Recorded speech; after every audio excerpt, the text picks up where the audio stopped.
Hey guys, this is the Craps Fan. I've been wanting to do a video on dice sets, so that's what this is. When I got my table and started practicing, I just settled on a set that I thought would be good for me, and I settled on this set here, the 6-4, 6-5. This is how I throw, by the way. I do throw with one red die, one blue die. The red is always on the left, the blue is always on the right. It just helps me keep things straight. It's just a tool for recording things. So I took this set and I threw it and I threw it and I threw it and I began to work on my mechanic and trying to be consistent and trying to come up with good results. So I threw 500 throws, 6, 7, 8. Eventually I threw 1,000 throws, all on this one set.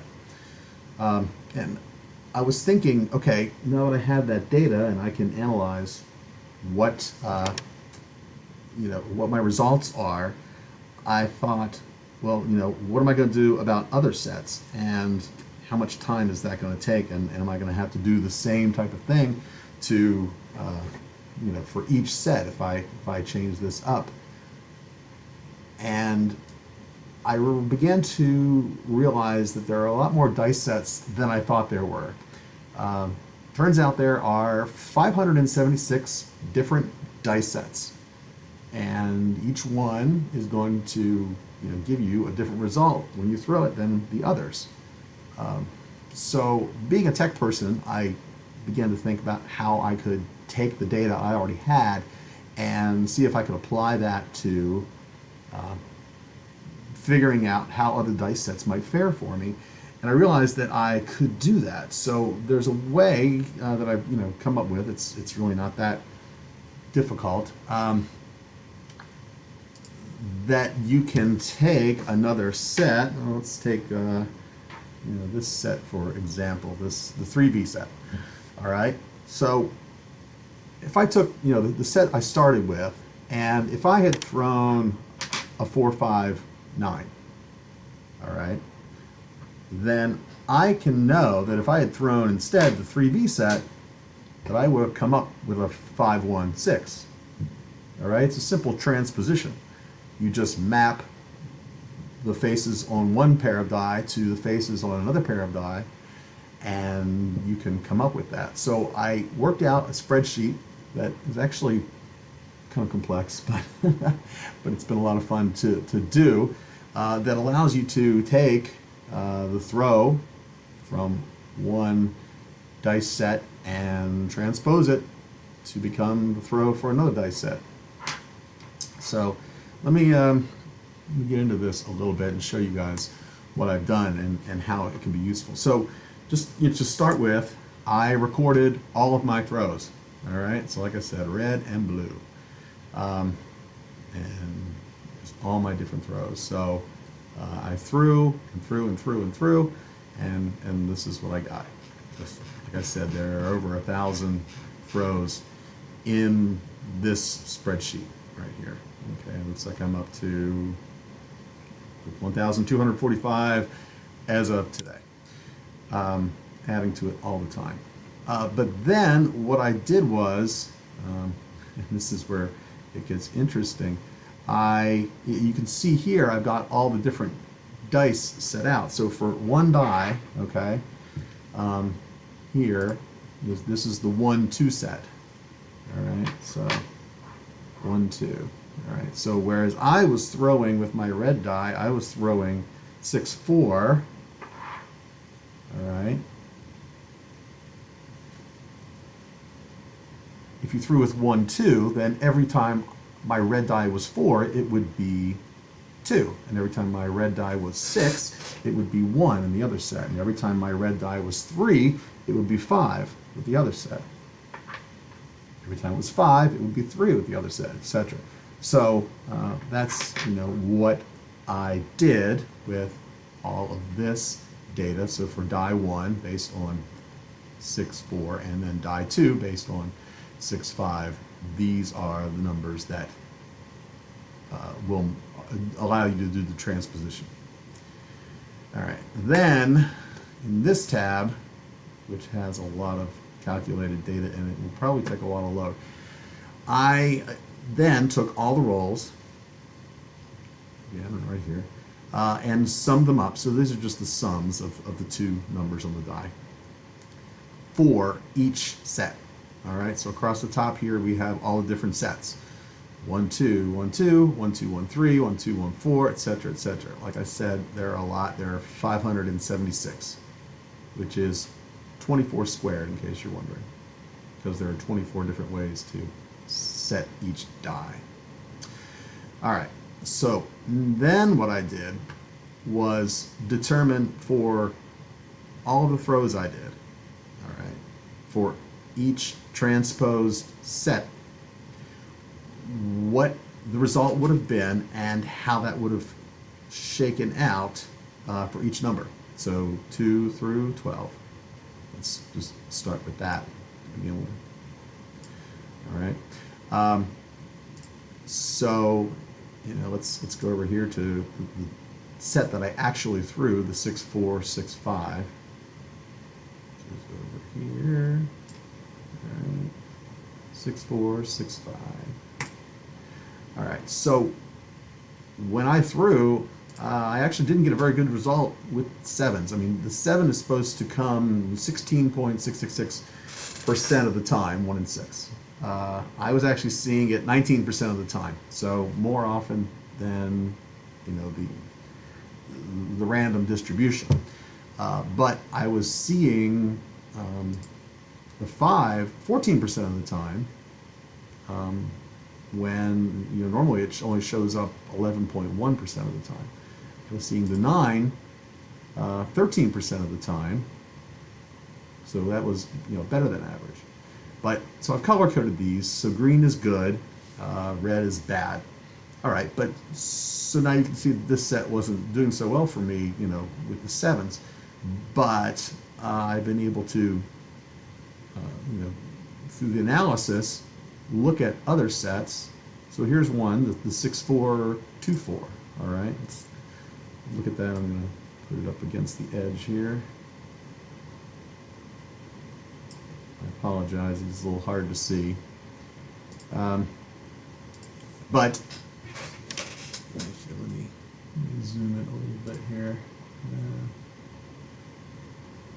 There we go, a little bit. Oh. Okay, so you can see now here that with this 6424 set, if I had thrown that, I would have thrown the 7 only 11% of the time. That's much better than the 16.7%, which is average.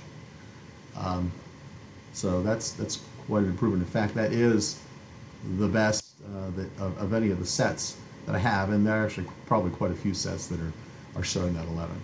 All right, so I did analysis. I did color coding here to show what was good, what was bad, and then I used and then I did additional analysis here down below. So I wanted to see for inside numbers, okay, the 5, 6, 8, and 9. How often was I getting those numbers with a particular set? I should be getting with random 50%. It looks like here I got as high as maybe 56. Looks like my highest is 58% for some set. For the across numbers, 4, 5, 6, 8, 9, 10, what was the percentage I was getting? It should be 2/3, 66.67%. So how could I do with a particular set on that? I did other analysis, the 4 and 10, the field numbers, the horn numbers, small and tall numbers, and then I also did the 7 to rolls ratio, which should be 6 on the average random. So then I used a pivot table to do some further analysis that allows me to see what I want. So say I want to see for the inside numbers descending, meaning the highest number first, so the greatest amount first. it'll take a little while to chug and do its work here. Um, this will reorganize in a moment and show you all of the sets, which are down here on the left-hand side, with the set at the top being the one that is best for the inside. So my best inside set is the 3663.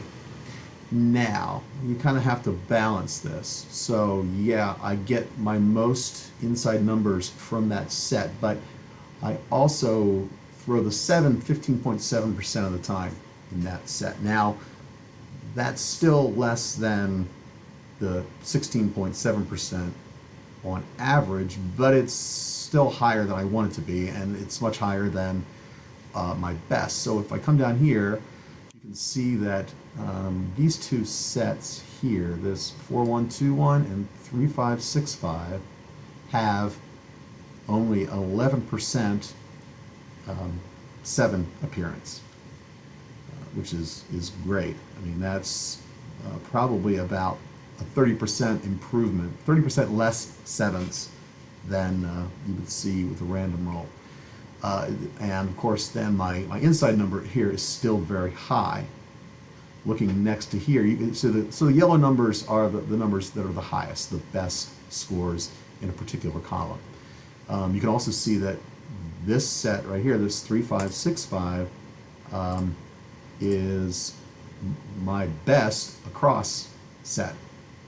It's strong on the inside, and it's strong against the 7. So this is a set that should give me very good results, and I've thrown this set today, and it did do pretty well. So you can use this table to try to pinpoint the information you're interested in. I mean, say you want to know what set gives you, your strongest on the 8. Okay, so we can take the 8 here, descending, the highest number first, and see where that goes for us.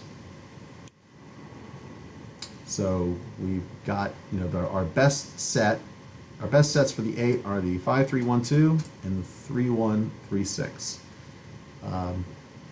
In those, the 8 is appearing over 19% of the time. All right, now this set here is very average for the 7, so it's not the best situation here. The 13.3 for the 7, that's somewhat low. That's pretty low, so that's not bad. So if you say were throwing and you had set a point of 8 and you wanted to know what set you should be using for your 8 statistically and how you throw, you could use this analysis to tell you.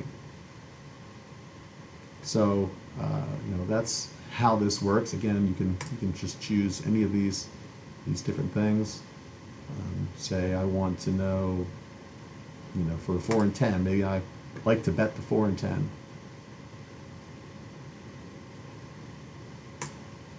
So close this up.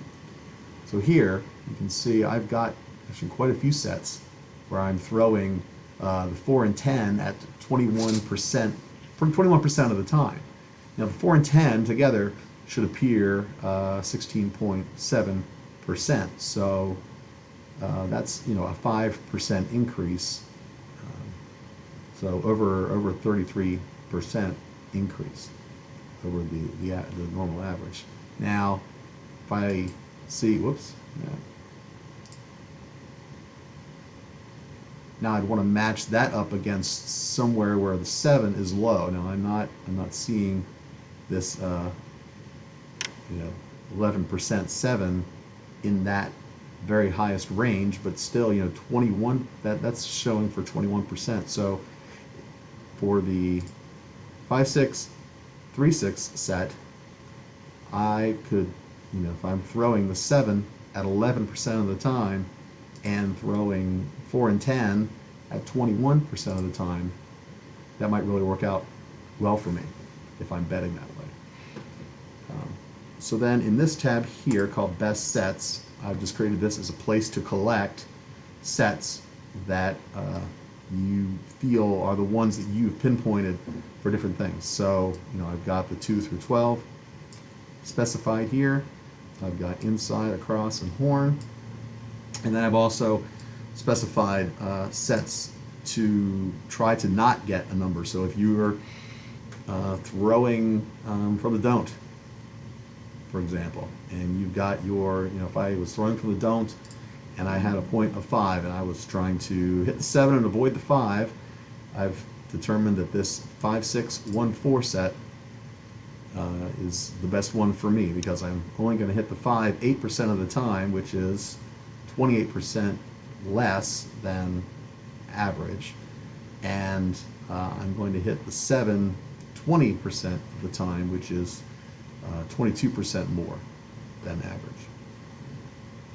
Anyway, I think this kind of analysis could be very useful for everybody. If you are taking your dice and you're setting them and you're trying to get consistent results, if you're to the point where you're throwing over and over and over again, and your mechanic is consistent, then I think that this analysis could be very useful in determining what other set might be good for you in general, or even for a specific purpose. So I just kind of wanted to put this out there. I could make this analysis available to the community. I still need to do some cleaning up on it, and yeah, I gotta figure out what I want to do with that. But let me know what you think about this. Let me know, if you'd be interested in this kind of analysis. If you have any critique, any concerns about it, let me know. And I'll see you guys on the next video. Thanks.